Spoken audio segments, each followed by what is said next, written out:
통독한 말씀 중심에서 구원받은 성도를 향한 기도라는 제목으로 하나님 말씀 전하겠습니다.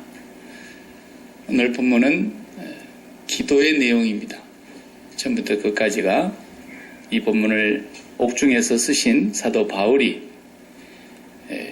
에베소 교회 성도들을 향해서 또 더 넓게는 오늘 우리들을 위해서 우리들을 하나님 앞에 놓고 간절히 기도하는, 무릎을 꿇고 기도했다 그랬어요. 이 기도의 내용이 그렇게 소중한 내용입니다. 오늘 우리가 이제 기도를 같이 보면서 우리 기도가 바뀌어지기를 바랍니다. 우리 성도들 전부가 다 기도의 내용이 바꿔지면 그것이 구원받은 사람의 기도가 바로 이런 거구나. 이것을 우리가 배워야 되겠습니다. 1950년대를 배경으로 해가지고 영화를 하나를 만들었던 것이 있는데 자이언트라는 영화예요. 텍사스를 배경으로 해서 석유를 최초로 캐내는 한 젊은이, 악전고투 끝에 그 땅속에 묻혀있는 유전을 발견하고 거기서 기름을 뽑아 올리는 그 영화의 내용입니다. 얼마나 그 고통과 실패와 많은 각고 끝에 검은 기름이 막 올라오니까 그 기름을 막 자기가 꼭 마치 샤워하듯이 막 기름을 뒤집어 쓰면서 맞으면서 시큼하게 되는데도 나는 부자다! 그리고 소리를 치는 그 장면이 그 자이언트 영화에서 가장 클라이막스로 나오는 부분입니다. 요즘 우리가 기름값이 싸서 차도 많이 팔린다 그러고 시애틀도 더 많이 왔다 갔다 하고 되고 뭐 이런 일이 참 있으려나 했더니 있었어요. 원래 텍사스에서 기름이 먼저 난 게 아니고 캐나다 북부 로키산맥 그 위쪽에 알버타주라고 하는 곳에서 에드먼턴 수도 위에 깊은 산속으로 올라가면 거기서 기름이 먼저 났었어요. 그래서 텍사스에서 실제로 있었던 일이죠. 텍사스에 있었던 한 농장의 주인이 자기 농장을 다 팔아가지고 나도 거기 가서 정말 하늘에 이 땅속에 묻혀져 있는 황금을 한번 캐봐야 되겠다. 서부 지역에 옛날에 골드러시 시대가 있었던 것처럼 땅속에 검은 황금이라 그래요. 얼마나 돈이 되니까 나도 그걸 파서 부자가 되겠다. 이렇게 하고 그 캐나다로 올라갔던 이 젊은이가 가서 유전을 개발하려고 거기다가 자기 재산을 다 투자했는데 망했어요. 못 캐고 실패했어요. 쫄딱 망해가지고 다시 고향 텍사스로 돌아갔는데 자기가 팔고 올라간 농장에서 석유가 난 거예요. 이럴 땐 눈이 뒤집힌다 그러죠. 실제로 그래, 실제로. 거기가 거기 노다지가 붙여 있는 줄 모르고 거기를 팔아가지고 올라가서 쫄딱 망하고 내려오니까 자기한테서 땅을 샀던 그 사람이 거기서 석유를 시추해가지고 일약 부자가 된 거 아닙니까? 그래서 1950년도에서 80년도까지만 해도 미국의 석유가 계속해서 하루에 한 구멍에서 하루에 한 22배럴 혹은 24배럴, 많이 나올 때 26배럴까지 나왔대요. 그런데 이걸 계속 폰에서 쓰니까 20여 년이 이제 지난 2008년 통계를 보니까 하루에 4분의 1배럴 그렇게 다 뽑아 올려서 썼으니까 거기가 아무리 뭐 많이 묻혀있다 하더라도 지금 뽑아 올리는 것은 액체로 거기에 고여있는 것들이거든요. 그 고여있는 걸 뽑아 올리는 거니까. 이게 이제 고갈돼서 다른 데를 또 뚫고 기술을 또 개발해야 되는데 그러려면 돈이 많이 드니까. 그래서 유전들이 지금 거기 제가 보니까 많이 이렇게 폐공된 거예요. 이제 더 이상 거기서 뽑아 올리질 않으니까 도시가 다 죽었어요. 그 도시에서 기름을 막 뽑아 올릴 때는 사람들이 몰려드니까 건설도 살아나고 제조업도 살아나고 사람들이 몰려오니까 모든 게 잘 됐는데 거기 하나 딱 닫으니까 도시가 다 죽고 다 떠나고 이래 되는 거죠. 그러던 시절에 오늘 우리가 이 지금 기름값 싸게 쓰고 있는 이유가 여러분 아시는지 모르겠어요. 미국의 어떤 한 사람 때문이에요. 오바마 때문이 아니고 그 기름이 점점점 고갈된다는 걸 알고 지질학자들을 통해서 더 깊은 곳에 기름층을 발견해내는데 그게 이제 우리가 요즘 말하는 셰일가스가 묻혀 있는 곳이었어요. 지금 뚫는 것보다도 더 깊이 들어가야 돼요. 1000m, 1km를 뚫고 들어가나 어떤 데는 2km도 뚫고 들어가야 되는 그런 어려운 기술이에요. 그래서 거기를 개발한다는 것이 모든 전문가들이나 지질학자들은 지금 고여있는 석유층을 뚫고 더 밑으로 내려가서 그 셰일가스를 끌어올린다는 건 불가능하다. 당신이 아무리 그 개발하려고 해도 돈을 다 낭비할 것이고 시간만 웨이스트하는 거니까 생각도 하지 마라. 그렇게 해서 아무도 거기를 덤비지 않았는데 한 사람이 덤빈 거예요. 17년 동안 계속 실패를 연속하면서도 포기하지 않고 거기 더 밑으로 들어가서 그냥 이렇게 샘파듯이 반드시 내려가는 게 아니에요. 제가 보니까 1km 내려갔거나 1.5km를 내려갔거나 내려가서 다시 옆으로 들어가는 거예요. 옆으로 또 500m씩 들어가는 거예요. 그러니까 이게 밑으로 뚫기도 어려운데 밑에서 뚫었다가 거기서 니은자로 굽어져서 이렇게 뚫는다는 게 얼마나 어렵습니까? 그리고 그 밑에 있는 그 기름 가스를 끌어올린다는 것이 굉장히 어려운 거예요. 셰일가스가 거기 다 묻혀 있는데 지질학자들이 셰일가스가 어디에 있는지를 이미 50년대부터서 지도를 다 만들어냈대요. 미국 전역에. 무진장 있는 거예요. 무진장. 이 석유보다 더 많이 있는 거예요. 오바마 대통령이 나와서 연설할 때 그러잖아요. 우리는 이제 100년 동안 쓸 것을 갖고 있다. 이렇게 얘기했지 않습니까? 예. 근데 그걸 개발해낼 수가 없는 거예요. 중국도 요즘 보고 보니까 중국은 더 많이 발견돼서 이제 세계 1위래요. 1위. 그 매장량이. 예. 미국이 1위인 줄 알았는데 아니더래요. 그렇게 많이 묻혀있어요. 근데 그걸 개발해낼 수가 없는 거예요. 근데 이 텍사스의 조지 미첼이라고 하는 이 어른이 17년 동안 거기에 투자를 한 거예요. 지금까지 자기가 본 걸 다 거기다 밀어넣은 거예요. 그래가지고 그 셰일가스를 끌어올리는 기술을 개발하고 미국이 세계 최초로 그걸 개발하기 시작했어요. 지금 중국이 거기를 따라오고 중국이 지금 개발하려고 몸부림을 치고 있는 거예요. 그래서 이 미첼이라는 분 때문에 셰일가스층에서 오늘 우리가 지금 미국이 근래에 들어와서 전 세계의 가스 최대 수입국이었어요. 미국이. 근데 지금은 전 세계 최대 수출국으로 바뀌어버렸어요. 불과 몇 년 사이에. 이렇게 싸게 막 내리치니까 오페크에서도 지금 밀리지 않으려고 계속 그 사람들도 그대로 생산을 해내는 거예요. 넘치고 넘치게 생산을 해내버리니까 가격이 지금 폭락한 거 아닙니까? 아직 이제 조금 있으면 정상화 된다 그래요. 그래도 미국이 셰일가스를 이렇게 개발해내는 상황에서 다시 제조업이 살아나고 있고 지금 통계를 보니까 200만 개의 일자리가 만들어졌대요. 셰일가스 때문에. 대단한 거죠. 조지 미첼이라는 이분은 1919년 우리나라 3.1운동 때 태어나신 분인데 재작년에 돌아가셨더라고요. 2013년에 세상을 떠나셨어요. 네, 그분이 2013년에 2012년에 인터뷰하는 걸 제가 이렇게 보니까 다 자기 보고 You ask the money, you ask the time. 너는 시간과 돈만 낭비할 뿐이지 절대로 안 된다 그랬다네 전문가들이. 그런데 자기는 그걸 끝까지 개발을 한 거예요. 그래서 오늘날 그 땅속에 묻혀있는 무진장한 지금은 텍사스에 있는 모든 석유 회사들이 거기로 지금 뚫고 들어가는 거예요. 이제는 셰일가스를 건져 올려야 하는 똑같은 기름이기 때문에 무진장 양이 많아요. 왜 제가 이 얘기를 갑자기 하느냐면 예수 믿는 사람은 저 위에 어마어마한 하늘의 황금이 우리한테 이미 허가가 떨어져 갖고 있어요. 우리는 거기에 무진정한 보화와 보물이 다 감추어져 있다 그랬잖아요.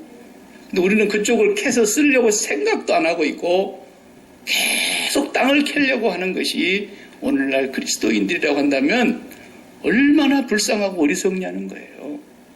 그래서 사도 바울은 그걸 발견한 사람 아닙니까? 우리보다 앞서서 2000년 전에. 그래서 자기가 그걸 딱 발견하고 보니까 자기가 최고인 줄 알고 제일 똑똑인 줄 알고 살았던 사람이고 그리스도인들이 최고로 못된 인간들이고 죽여 없애야 된다고 생각했던 사람이었지 않습니까? 이 사람이 그 하늘의 보고를 캐는 그 비밀을 알고 나니까 지금까지 자기가 추구해왔던 그리고 온 인류가 다 추구하고 있는 세상의 모든 가치를 다 모아놔도 그 손에서는 한낱 깃털과 같고 배설물 같더라는 거예요. 그러니까 그분이 하는 얘기가 나는 이제 예수 그리스도와 그분이 십자가에 못 박힌 것 외에는 아무것도 알지 않기로 작정했다. 그런 거예요. 조지 미첼이라는 사람이 다 거기를 떠나고 이제 포기하고 그러고 있는 상황에 끝까지 이분은 17년 동안 실패를 거듭하면서도 중단하지 않고 한 곳을 탔다라는 거예요. 그랬더니 오늘날 이런 일이 벌어진 거예요. 네. 우리 그리스도인들이 적어도 그런 집념과 열정이 있어야 된다는 거예요. 우리가 하늘을 파야 됩니다. 거기를 끊임없이 파야 됩니다. 쉬지 않고 파야 합니다. 중단 없이 파야 합니다. 그렇게 하늘과 연결이 되면은 거기에는 고갈되지 아니하는 광산이요 마르지 않는 생수가 네 속에서 강물처럼 솟아나리라 그랬잖아요. 주님을 십자가에 돌아가신 주님을 믿으면 구원을 받는다고 하는 것이 진리라면 그 진리 대신 예수님께서 하신 말씀 또한 진리인 거예요. 거기서 내려오면 다 끝난다라는 거예요. 사도 바울이 그걸 깨닫고 나니까 기도가 달라진 거예요. 기도가. 에베소 교회 성도들을 향해서 오늘 기도를 해주고 있어요. 지금까지 앞에서 우리가 1장부터서 보았던 내용은 그 하늘에 감춰져 있는 보화를 얘기하는 것이고 이제 그 보화를 다 설명한 신령한 복을 다 얘기하고 난 뒤에 오늘 기도를 뭐라고 기도합니까? 무릎을 꿇고 기도한대요. 얼마나 간절함이 배어 있습니까? 무릎을 꿇고 기도합니다. 빕니다. 그러면서 그 하늘의 보화가 16절부터서 나오지 않습니까? 그의 영광의 풍성함을 따라 여기가 이제 보화의 창고예요. 하나님의 풍성한 영광 이것이 하늘 유전이라 그 말이에요. 하늘 유전. 하늘에 묻혀있는 모든 그리스도인들에게 누구나 다 예외 없이 거기를 다 개발하고 캐내서 쓸 수 있는 허가증을 우리는 받은 사람이라는 거예요. 근데 그쪽을 팔 생각을 하지 않고 맨날 땅에 것을 무엇을 팔려고 그러니까 이게 얼마나 텍사스에서 자기 농장 다 팔아가지고 캐나다 가서 쫄딱 망한 사람이나 오늘날 그걸 모르는 그리스도인들이나 똑같지 않냐 이거예요. 네. 우리가 그쪽을 끊임없이 개발해야 됩니다. 박 목사도 끊임없이 그쪽만 파는 거예요. 나는 예수 그리스도와 그분의 십자가 안에서 이 비밀이 있다는 걸 알았어요. 하나님이 깨닫게 하신 거예요. 그러니까 제가 딴 얘기를 못하는 거예요. 지금 제가 딴 얘기를 할 줄 모르는 사람이 아니고 제가 말을 잘하는 사람이에요. 세상 돌아가는 얘기도 제가 하라고 하면 웬만한 사람들하고도 해도 안 밀릴 만큼 제가 할 수 있어요. 성공하는 7가지 비결, 행복한 가정의 비결, 부부 생활의 행복의 비결 왜 못하겠어요? 그러나 그건 그쪽 개발하는 사람들이나 먹고 살게 놔두는 거예요. 그건 어차피 캐봐야 땅에 있는 거니까. 어차피 그건 생수가 아니니까. 위에 있다라는 거예요. 위에 있다라는 거예요. 그걸 계속 우리는 중단 없이 조지 미첼은 자기의 본분에 따라서 자기의 직업에 충실하기 위해서 그 땅속에 있는 검은 황금을 파올렸다고 한다면 우리는 하늘 보좌에 담겨져 있는 이 영광의 풍성함, 하나님의 영광이 얼마나 큰지 말이에요. 창세전에 그리스도와 함께 아버지께서 누리던 그 영광, 아무도 봐주는 사람이 없으면 이 땅의 영광은 다 헛것이에요. 이 땅의 영광은 누군가가 봐주고 우러러보고 박수 쳐주고 좋아하는 사람이 있어야 그 영광스러운 거지, 이 땅의 영광은 누가 봐주는 사람이 없으면 아무것도 아니라고요. 그러니까 사도 바울은 이 땅의 영광을 보면서 에게게 그러고 다 웃긴다는 거예요. 웃긴다라는 거예요. 진짜 하늘의 영광을 보았기 때문에 진짜 하늘의 보화와 보물이 다 감추어져 있는 것을 알기 때문에. 그래서 골로새서에서도 교회에 보낸 편지가 어떻게 다를 수 있겠습니까? 이쪽 교회에서 쓴 거 이쪽 교회 똑같아요, 내용이. 골로새 교회는 뭐라 그래요? 너희가 그리스도와 함께 죽고 다시 살리심을 받은 사람이라면, 구원받은 사람을 얘기하는 거 아닙니까? 그렇다면 땅의 것을 찾지 말고 저 위의 것을 찾으라 그러지 않습니까? 저 위에 채굴하라라는 거예요. 저 위에. 거기에 하나님의 모든 비밀이 다 감추어져 있고 그리스도 예수 안에 모든 보화와 모든 지식의 보물이 다 감추어져 있고 땅의 것을 찾지 마라. 거기에 다 있다라는 거예요. 그럼 우리는 조지 미첼은 적어도 자기가 확신하는 바 땅에 있는 그 황금 유전을 캐려고 끝까지 팠다면 우리도 뭔가 예수님께서 십자가에 죽으시고 부활하신 그분을 믿는 자가 구원을 받는다는 것이 진리요 사실일 것 같으면 예수 그리스도가 약속하신 말씀은 당연히 사실이죠. 거기를 캐야 합니다. 끊임없이 캐는 거예요. 미쳤다 그래도 캐는 거예요. 시간 낭비라 그래도 돈 낭비라 그래도 인생 헛사는 거라 그래도 우리는 거기를 파는 거예요. 그 사람만 하늘 유전을 얻게 되는 것이고 그 영광의 풍성함, 오늘 16절에 그랬죠. 거기로부터서 뭐가 나옵니까? 성령으로 말미암아 너희 속사람을 능력으로 강건하게 하시오며 그랬어요. 여기 속사람이라는 단어가 나왔어요. 어렵죠. 겉사람은 후패하나 겉사람은 낡아지나 겉사람은 쇠하여지나 너희 속은 날로 새롭도다. 고린도 교회 편지할 때도 그렇게 말했죠. 그 속사람이라는 건 쉽게 말하면 우리 마음을 말하는 게 마음을. 마음이 나이를 잡어요? 안 잡어요? 마음은 나이를 안 먹는 거예요. 권사님 20대나 똑같죠? 똑같은 거예요. 우리 선배 되시는 여기 어르신들 다 계시지만은 여러분 연세는 80이 되어도 마음은 절대로 안 늙는 겁니다. 안 늙을 수 있는 게 마음이에요. 이게 속사람을 얘기하는 거예요. 속사람. 겉사람은 뭐예요? 말 그대로 우리 육체를 말하는 거예요. 쇠하여집니다. 결국은 병약해집니다. 결국은 시계바늘이 돌아가면서 우리를 이 땅에서 밀어내는 것입니다. 이 육체가 연약해지는 것입니다. 겉사람입니다. 이건 어찌할 수가 없는 거예요. 이건 주님도 어찌 못해요. 주님도. 우리의 겉사람은 계속해서 낡아지고 쇠하여지고 결국에 가서는 없어지는 것이지만 우리의 마음은 날로 더 새로워지고 그 말은 날마다 더 젊어질 수 있다는 거예요. 이게 어떻게 그게 가능하냐? 풍성한 하늘 보화, 하늘 영광의 그 유전에서 성령으로 말미암아 우리가 그걸 얻을 수 있다라는 거예요. 우리는 돈 하나도 안 들이고 얻을 수 있는 거예요.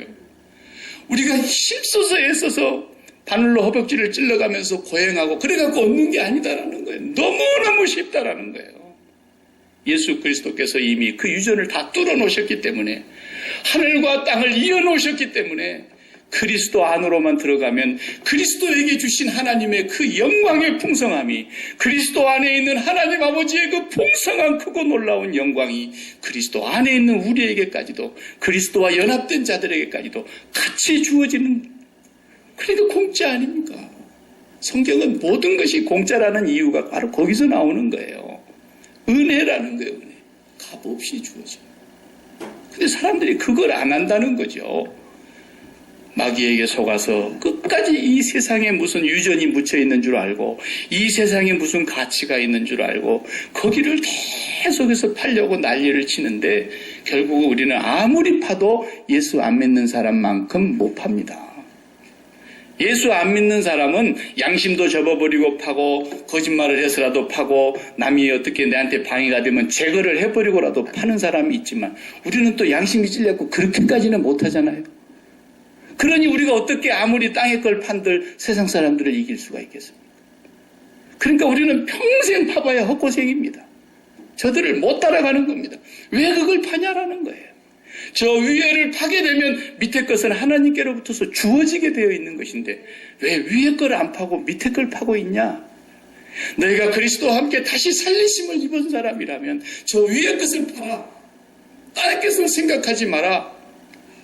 이것을 바울은 계속해서 강구를 하면서 하나님 저뿐만 아니라 에베소 교회 성도들도, 골로새 교회 성도들도, 필리포 교회 성도들도, 고린도 교회 성도들도, 워싱턴 한인 장로교회 성도들도, 주님이 오시는 그날까지 오고 오는 만세에 모든 교회들이 다 파서 써도 영원히 고갈되지 아니하고 풍성한 그걸 바라는 거예요. 여기까지만 얘기해도 하고 싶죠? 근데 안 팔려면 마세요. 안 팔려. 근데 그걸 팔려 그러면은 파는 조건이 이제 하나가 붙어요. 그것도 돈 하나도 안 들어요. 시간만 좀 들어요. 시간만. 우리가 매일 그리스도를 먹어야 되니까. 예수를 믿는다는 말이 예수를 먹는다는 뜻이죠. 성찬 예전에서 그걸 가르쳐 주셨죠. 그래서 17절을 보면은 먹는 걸 얘기하지 않습니까? 믿음으로 말미암아 그리스도께서 너희 마음에 계시게 하시옵고. 믿음은 뭐냐? 예수님이 내 마음에 계시게 하는 거라는 게 믿음. 믿음이 뭐길래? 믿음은 제가 늘 설명했죠. 심장 주는 거라니까요. 이 속사람, 이 마음이라고 하는 이 속사람을 예수님께 드리는 거예요. 그런데 이 마음이 타락하고 난 이후로, 아담의 범죄 이후로, 모든 죄가 세상에 들어온 그 이후로는 이 마음과 육체가 너무 궁합이 잘 맞아가지고 둘이 뗄 수가 없는 관계가 돼 있다니까요. 그래서 마음과 육체가 딱 붙어가지고 이게 헤어질 줄을 모르는 거예요. 그래서 육체가 붙어있는 한 이 몸이 원하는 모든 것들을, 이 눈이 바라는 것들, 귀에 들리는 좋은 것들, 내 모든 감각기관이 좋다고 생각하는 것들을 마음이 다 쫓아가고 마음이 거리 가서 달라붙는다니까요. 돈이 좋다더라 하면 마음이 돈에 가서 붙어버리고, 건강이 좋다더라 하면 건강이 가서 붙어버리고, 자식이 좋은 것이다 그러면 자식한테 가서 붙어버리고, 세상에 좋다는 보물이 있으면 마음이 거리로 막 달려간다라는 거예요. 이게 몸과 마음이 딱 붙어있는, 이게 저주받은 몸이라니까요. 이게 옛사람인 거예요, 이게. 바로 너희들이 육신대로 살면 반드시 죽을 것이로되 영으로서 몸의 행실을 죽이면 살리니 무릇 하나님의 영으로 인도함을 받는 자들은 하나님의 아들이라. 너희가 끝까지 이 육신에 살면 하나님을 기쁘시게 할 수 없나니 육신에 있는 자들은 하나님과 원수가 되느니라. 가늠하는 자들아, 세상을 사랑하는 것이 하나님과 원수가 되는 것을 왜 알지 못하느냐. 모든 성경은 항상 동일하게 말하고 있는 거예요. 이 마음이 육체와 너무 궁합이 붙어 있는 거예요. 이걸 다시 떼기 위해서 십자가 사건이 일어난 거예요.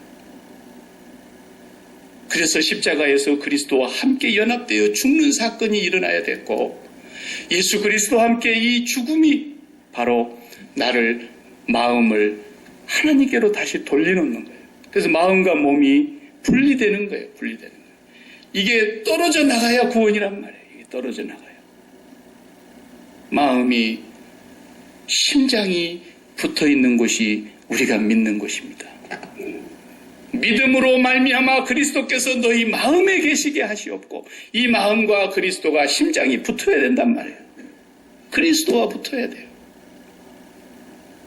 그러려니까 세상에 대해서 죽지 않고는, 이게 헤어지지 않고는, 그래서 사도 바울이 로마서 7장에 그랬지 않습니까? 부부가 서로 살고 있는데 버젓이 살아있는 상대방을 놔두고 다른 사람에게로 가면 이건 음부라 그랬어요. 간음하는 거라는 거예요. 그러나 한 사람이 둘 중에 하나가 죽으면 나머지 한 사람이 다른 사람에게 가도 음부가 되지 아니하나니, 그렇지 않습니까? 그래서 몸과 마음이 부부가 되어서 이렇게 딱 붙어서 살고 있는데 이 몸이 죽어야 합니다. 그래서 우리의 겉사람을 죽이기 위해서 그리스도의 십자가 사건이 있었던 거예요. 우리가 뭐가 죽었다 그러느냐? 그리스도와 함께 우리의 옛사람이 죽었다라는 말이 그 말이에요. 그걸 믿는 거예요. 그걸. 우리가 그걸 고백하고 있는 사람이라는 거예요. 그래서 우리는 그리스도와 함께 십자가에서 옛사람이 죽으면서 이 마음이 육체와 떨어져 가지고 마음이 딴 데로 가기로 그리스도를 따라서 하나님 보좌에서 하나님과 독대하고 계시는 예수 그리스도와 함께 나란히 앉힌 자가 된 거예요. 그래서 하나님은 우리가 독대할 수 있고 날마다 그분의 보좌 앞에 나아갈 수 있게 됐다라는 거예요. 은혜의 보좌 앞으로 담대히 나아갈 것이냐. 우리가 그분에게서 이제 마음을 다 드리는 요게 믿음이라는 거라니까. 심장을 드리는 게 믿음이에요. 오늘 우리 찬양대 찬양을 참 귀한 찬양했어요. 저도 그 찬양을 참 좋아해요. 그 찬양의 그 배경을 스토리가 전에도 제가 설명을 했지만 자녀를 다 잃어버리고 4명의 딸을 동시에 바다에 빠뜨려서 세월호 사건처럼 다 잃어버렸던 아빠가 그 찬양을 가사를 지은 거예요. 예수를 믿는 이 아빠가 뉴욕에서 교수로 알고 있는데 그분이 자기 가족을 잃고 그게 생각을 해보세요, 여러분. 우리도 다 자식을 낳아서 키우고 있고 자식은 눈에 넣어도 안 아프다는 속담까지 있는데 4명의 그런 살가운 공주들을 한날 한시에 배에서 배가 침몰해서 다 죽었으니까 여러분 예수를 믿는다고 할 때 그런 일이 없으면 좋지만 예수를 믿어도 비행기가 떨어져서 죽는 사람도 있고 예수를 믿어도 생각할 수 없는 재앙이 쓸고 가는 사람들이 많습니다. 어떻게 할 거냐라는 거예요. 이런 상황을 사도 바울이 예수를 믿으면서 자기도 당했다는 거죠. 지난주에 우리가 사도행전 보았지만요. 사도행전 27장 마지막 부분을 보면 뭐가 나옵니까? 14일 동안을 배가 풍랑을 만났는데 선원과 선주도 아무것도 할 수가 없어요. 아예 모든 걸 다 바다에다 버렸다 그랬어요. 요나가 폭풍 만난 것처럼. 그런데 이 배가 14일 동안을 지중해 연안 골목을 밀려다니는 거예요. 밀려다니는 거예요. 바로 14일 동안을 아무것도 먹지 못하고 캄캄한 밤에 그리고 대낮에도 그 휘몰아치는 폭풍에 그냥 일엽편주 낙엽처럼 막 흔들리면서 배만 안 뒤집어졌지. 마지막 판에는 배가 물이 2개가 합쳐지는 곳에 오니까 팍 부딪히더니 배가 다 산산조각이 나버렸다 그랬지 않습니까? 286명이 타고 있는데 말이에요. 좀 생각해 보세요. 전도하러 가는 사도 바울의 여정이 항상 그러했다니까요. 항상. 그것을 사도 바울이 오늘 우리가 교동문에서 읽은 대로 고린도 교회에 이렇게 말하지 않습니까? 우리가 사방으로 우겨싸임을 당해도 쌓이지 아니하고 답답한 일을 당해도 낙심하지 아니하고 핍박을 받아도 버림받지 아니하고 거꾸로 뜨림을 당해도 망하지 아니하나니. 여러분 그 말씀을 들을 때 나는 그 말씀의 비밀을 몰랐을 때는 차라리 사방으로 우겨싸임을 당하기 전에 안 쌓이게 해줘야 복이지. 왜 핍박을 받게 가만 놔둡니까? 핍박을 안 받고 전도할 수 있게 놔두셔야지. 왜 거꾸로 뜨림을 다 당했다는 건 망해버렸다는 얘기인데 다 꼬꾸라질 때까지 주님이 가만 계십니까? 꼬꾸라지려고 할 때 꼬꾸라지려고 하는 놈을 죽여야지. 그런데 사도 바울은 그렇게 고통스러운 삶 속에서도 망하지 아니하나니. 왜? 이 보배로운 질그릇, 이 질그릇 안에 보배로우신 예수 그리스도를 마음에 모시고 사니까 넉넉히 이기더라는 거예요. 그건 무슨 말입니까? 그냥 사방으로 우겨 쌓여가지고 다 죽겠는데 그냥 거꾸로 뜨림을 당해가지고 이제는 완전히 쫄딱 망하게 됐는데 나는 그 속에서도 그냥 어금니 꽉 물고 눈물을 찔끔찔끔 참으면서 몸부림을 치면서 나는 악착같이 버티면서 살아왔다. 그런 얘기가 아니에요, 지금. 사도 바울은 그런 삶을 살질 않았어요. 어떻게 살았다 그랬냐면 그 다음 말씀이 뭐라 그랬어요? 오늘 우리 교동문을 그냥 술술술술 읽고 넘어가니까 무슨 말인지 다 모르고 그냥 합창만 하고 넘어가기도 하고 그러지만은 그 말씀이 이렇게 나오지 않습니까? 거꾸로 뜨림을 당하여도 망하지 아니하고 우리가 항상 예수 죽음을 몸에 짊어짐은 예수 생명이 또한 우리 몸에 나타나게 하려 함이라. 우리 살아있는 자가 항상 예수를 위하여 죽음에 넘겨짐은 예수 생명이 또한 우리 죽을 육체에 나타나게 하려 함이라. 이 말이 무슨 말인지 알고 읽으셨습니까? 너무너무 비밀이 담겨져 있는 거예요. 그렇게 사방으로 우겨싸임을 당하고 답답한 일을 당하고 핍박을 당하고 거꾸로 때림을 당하는데도 마치 우리가 물이 가득한 곳에다가 마른 보송보송한 스펀지나 솜을 갖다 떡 집어넣으면 물을 쫙 빨아서 머금어 버리면 그 솜이나 스펀지가 묵직해지지 않습니까? 그래서 사도 바울이 자기를 에워싸는 수많은 핍박과 환난과 거꾸로 따림을 당한과 수많은 원수들이 에워쌀 때에 그것을 자기가 마치 물 먹은 스펀지처럼 이렇게 자기 마음으로 받아들이면 자기도 죽을 힘을, 정말 죽을 수밖에 없는 그런 삶을 살았을 텐데 그렇게 안 했다는 거예요.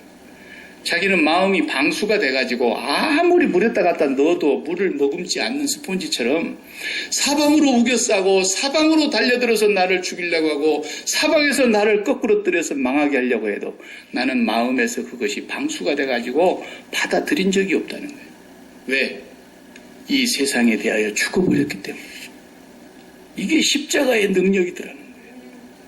그리스도와 함께 세상에 대해서 죽었다고 하는 것을 확인하고 죽었다는 것을 날마다 고백하고 죽은 자라는 걸 날마다 시인하고 확인하면서 살다 보니까 이 마음이 육체와 분리가 돼가지고 이 마음이 어디로 갔더냐? 예수 그리스도와 함께 하나님의 보좌 우편에 앉아있게 되더라는 거예요. 그래서 마음이 거기로 가버리고 나니까 이 세상의 어떤 일들도 내 마음의 방수가 돼가지고 내 마음을 적시지 못하더라는 거예요. 그 말이 이 말이에요. 예수 죽음을 몸에 짊어짐은 예수 생명이 우리 몸에 나타나게 하려 함이니. 예수 생명이 나타난다는 말은 예수가 이제 내 안에 산다 그 말이에요. 생명이신 예수가 내 안에 산다. 내가 그리스도와 함께 십자가에 못 박혀 죽고 났더니 이제부터서는 내 안에 예수님이 생명으로 와서 살고 계시더라. 그래서 나는 날마다 예수 죽음을 몸에 짊어지고 산다 그랬어요. 돈 한 푼도 안 드는 거예요. 그렇기 때문에 우리가 예수를 믿는다라는 건 뭡니까? 매일매일 선악과 먹은 거 토해내시고, 예? 선악과 먹은 증상이 뭐예요? 선악과 빨리 토해내야 된다는 거예요. 근데 그걸 못 토해내고 토해냈다가 또 먹고 토해냈다가 또 먹고 그걸 뭐라 그래서 성경에 개가 자기 토한 것을 도로 갖다 먹더라 그랬다잖아요. 우리 그렇게 살면 안 된다는 거예요, 이제. 선악과를 토해내라는 거예요. 선악과 먹은 증상이 뭡니까? 내가 판단하는 거라니까요. 모든 상황과 사건과 일과 사람을 다 내가 판단하는 거예요. 좋다, 나쁘다, 선하다, 악하다, 행복하다, 안 행복하다, 기쁘다, 안 기쁘다, 좋다, 나쁘다. 전부를 내가 판단하는 거예요. 이게 선악과 먹은 증상인 거예요. 선악과를 토해내면 어떻게 됩니까? 파파보이가 되는 거예요. 그때부터는. 마마보이가 되는 거예요. 무슨 일이 턱 생기면 파파보이는 마마보이는 어떻게 해요? 바로 전화해서 엄마한테 아빠한테 물어보죠. 어떻게 해야 돼? 어떻게 해야 돼? 엄마 아빠가 네가 언제 사람 되려고 그러냐? 답답해서 죽겠죠? 그런데 하나님은 그걸 제일 좋아하시는 분. 하나님, 내 몸에 병이 왔습니다. 이게 뭡니까? 하나님께 물어보는 거예요. 당장에 내가 선악과를 먹고 나 큰일 났네. 이제 이 살아도 못 살겠네. 의사가 이제는 내 죽는다. 그러는데 이게 다 선악과 먹은 사람의 증상이라는 거예요. 선악과를 먹은 사람들이 다 예수 그리스도를 다시 먹고 이 생명의 떡이신 예수를 먹고 선악과를 다 토해내야 돼요. 내가 만난 모든 상황 사방으로 우겨싸임을 당하고 전도하러 가는데도 폭풍이 만나가지고 배가 깨지고 전도하러 다니는데도 원수가 나를 공격해서 죽이려고 그러고 수많은 상황들이 나를 답답하게 만들고 나를 에워싸고 나를 핍박하고 나를 죽이려고 하는데 그래도 바울은 마음이 아버지께로 갔기 때문에 어떻게 살았다는 거예요? 항상 본사에서 지방으로 출장 나가는 기분으로 살았다는 말이에요. 마음이 저 본사에 붙어있기 때문에 이 세상은 지방에 출장 나오는 마음으로 오늘 또 본사에서 나를 사명을 주어가지고 지방에 출장 보낸 것처럼 내 마음이 사랑하는 그곳에 붙어있는 이것이 믿음이기 때문에 우리의 사랑하는 자식들이 저 영국에 가 있다 그래봐요. 그럼 영국의 IS에서 무슨 테러를 해가지고 또 뭐 지하철에서 뭐 폭파 사건이 일어났다 그러면 영국에 유학을 보낸 부모의 마음은 덜컹할 거 아닙니까? 마음이 거기 붙어 있으니까. 그러나 바울은 그렇게 안 살았다는 거예요. 이제는 내 눈에 넣어도 안 아픈 자식들에 대해서도 다 죽었다라는 거예요. 십자가에서. 그 4명의 딸이 바다에 빠져 죽었을 때에 가슴이 찢어지는 고통을 느꼈지요. 몇 날 며칠을 식음을 전폐하고 잠을 이루지 못하고 몸부림을 치면서 하나님 앞에 울부짖었겠지요. 그런데 어느 날 하나님께서 자기에게 응답이 왔어요. 네가 네 자녀들을 그렇게 사랑했냐? 네가 네 딸을 그렇게 사랑하냐? 몇 년 사랑했냐? 19년? 나는 네 딸을 창세전에 그리스도 안에서 내가 만들었다. 내가 그를 사랑한다. 내가 그의 죄를 다 씻었다. 그의 속사람이 나와 함께 있다가 이제는 영원히 나와 같이 있다. 그걸 깨닫게 되는 순간에 그 사람이 하늘의 영광의 풍성한 보화가 그 하늘이 주는 영원한 평화가 그의 영혼을 사로잡으니까 그 찬송이 나오는 거예요. 그렇기 때문에 오늘 우리가 자식을 어디다 보내놨다 할지라도 그 자식에게 마음이 가 있는 것이 아니라 그 자식에 대해서 죽어야 되는 거예요. 그리고 그 자식을 진짜로 사랑하고 계시는 저 아버지께 마음을 드려야 된다는 거예요. 그래서 영국에 보내놨는데 영국에서 테러 사건이 일어나고 지하철이 폭파가 되고 막 수십 명이 사상자가 났다 이런 소식이 들리고, 아니 비행기가 추락했는데 우리 애가 그 비행기에 탔었는데 죽었는가 살았는가 생사가 불명하고 전화도 안 되고 그럴 때 어떻게 해야 되느냐는 게 그런 일을 당하면 우리 그리스도인들이 그때 우리의 마음이 어디에 가 있는가를 확인해야 하는 거예요. 내 마음이 아버지께 가 있다면 아버지께서 분명히 응답을 주셔요. 내가 사랑하는 그 아이 지금 나와 함께 있다. 그러면 아버지한테 가 있는다는 뜻이고, 아버지가 그를 향한 그의 영광을 나타내시기 위한 계획이 아직 끝나지 않았다면 그는 그곳에서 아버지가 지켜내실 거라는 거예요. 나는 그런 전능하신 아버지를 믿어요. 그 아버지가 지키는 거예요. 우리가 지켜달라고 내 것인 것 마냥 난리를 치고 내가 내 돈 은행에 맡겨놓은 것을 맡긴 것이라고, 하나님께 맡긴 것이라고 착각하고 있는 거예요. 그래서 내가 맡겨놓은 은행에 사고 나고 거기에 뭐 일 나면은 그냥 내 돈 내놔 그러고 거미떼처럼 몰려가고 개미떼처럼 몰려가가지고 깽판 치고 그런 거 보셨잖아요. 뉴스에. 그런 걸 맡긴 거라고 생각합니까? 하나님께 맡긴다는 것은 말이 안 되는 거예요. 하나님께는 주인에게 돌려드리는 거예요. 주신 자도 주님이시오 가져가신 분도 주님이시니 나는 벌거벗은 적신으로 모태에서 나왔은즉 벌거벗은 적신으로 다시 돌아갈 것입니다. 그렇기 때문에 그런 상황이 벌어진다 할지라도 내 마음이 아버지께 가 있으면 아버지 이 사건이 내게 무엇입니까? 그래, 아직도 내 뜻이 다 이루어지지 않았고 내가 나타낼 영광이 남아있기 때문에 그것은 내 거야. 내가 지키고 있어. 걱정하지 마. 이런 확신이 저 위로부터 와야만 눈을 감고 잠이 들 수 있는 거예요. 이 세상에 대해서 죽은 사람이 살아가는 방식입니다. 예수를 그렇게 믿으라는 거예요. 그렇게 믿음으로 말미암아 그리스도께서 예수 생명으로 네 마음에 살아있게 하라는 거예요. 바울은 성도들을 위해서 딴 기도를 안 했다니까요. 이게 기도예요. 이걸 간구하라는 거예요. 날마다 그리스도께서 내 마음에 살아서 나는 세상에 대해서 죽었는데 그리스도가 내 안에 들어오셔서 그리스도로 사라지게 하는 이상, 이것을 하나님 허락해 주십시오.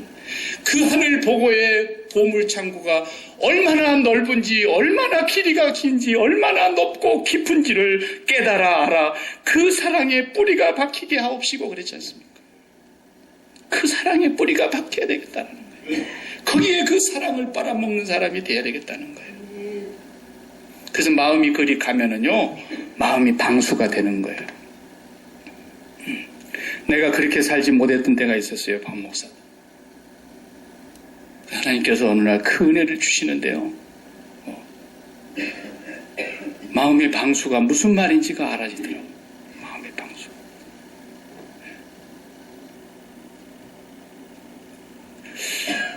찬송이가 한 3살 때였나. 애를 한번 잃어버렸어요.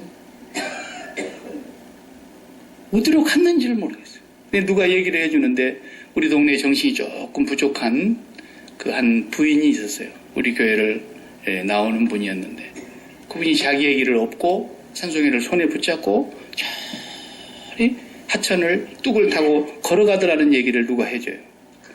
그런데 안 나타나는 거야. 가끔은 밤 9시가 넘어가는데 3살짜리가.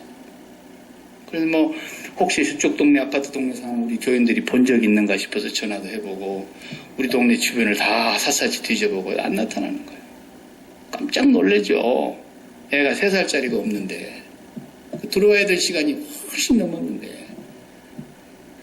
근데 갑자기 하나님께서 내 마음에 그 사건을 통해서 감동을 주시더라고요. 그래서 내가 우리 집하고 예배당하고 붙어 있으니까 예배당으로 들어갔어요. 기도를 뭐라고 했냐면 지금도 제가 생생해요. 아버지, 제가 그 자식을 잘 못 돌봐서 죄송합니다. 나한테 맡겼는데 이 길로 못 돌아와도 할 수 없잖아요. 어쩔 거예요. 근데 내가 잘 못 돌본 거 죄송합니다. 근데 이건 내 자식은 아니지 않습니까? 아버지 자식인데 나는 지금 못 보고 어디 있는지 몰라도 아버지는 알고 계시지 않습니까? 아버지 손 안에서 아버지 품 안에 있는 줄로 나는 믿습니다. 그러니까 마음이 그냥 걱정이 싹 도망가더라고요. 그런데 내 방에 들어가서 그냥 찾으러 다니지도 않았어요. 내 방에 가만히 들어가 있었더니 9시 반쯤 되니까 매미치 하나 들고 이러고 나타나는 거예요. 뭐냐? 그러니까 그 아주머니가 사줬다는 거예요.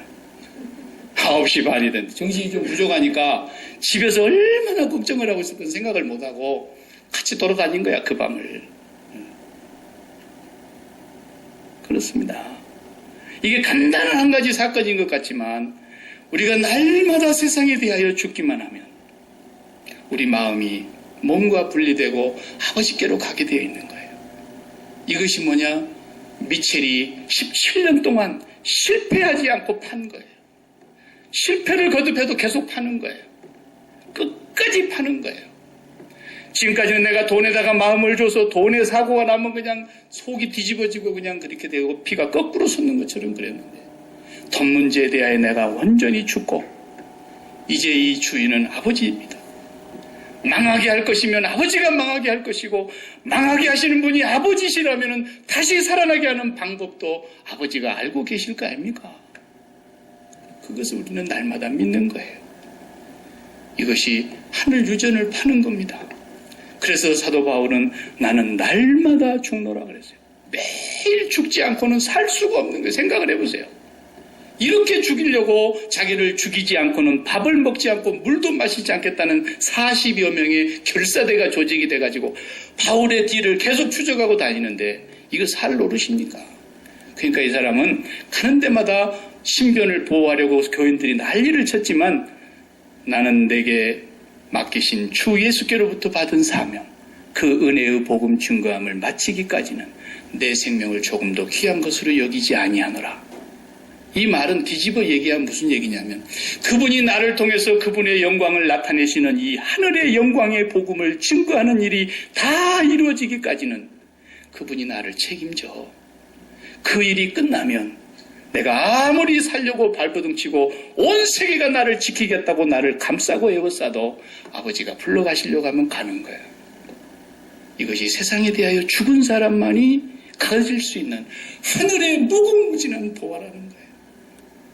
이걸 갖고 살아야 돼요. 이걸 파야 되는 거예요. 계속 파시라고요. 저 앞에 와가지고 뭐 세상에 복잡한 문제가 생겼습니다. 목사님 이거 어떻게 하면 좋습니까? 그러면 저한테 오지를 마요. 그런 걸 갖고는. 저한테 와봐야 존소리 한마디 못 들을 테니까. 마음은 아파요. 저도 같이 눈물을 흘려줄 수 있는 용의는 있어요. 그러나 제 할 말은 하나뿐이에요. 그리스도와 함께 세상에 대하여 죽으세요. 이거 외에는 복음이 없어요. 기도하십시다.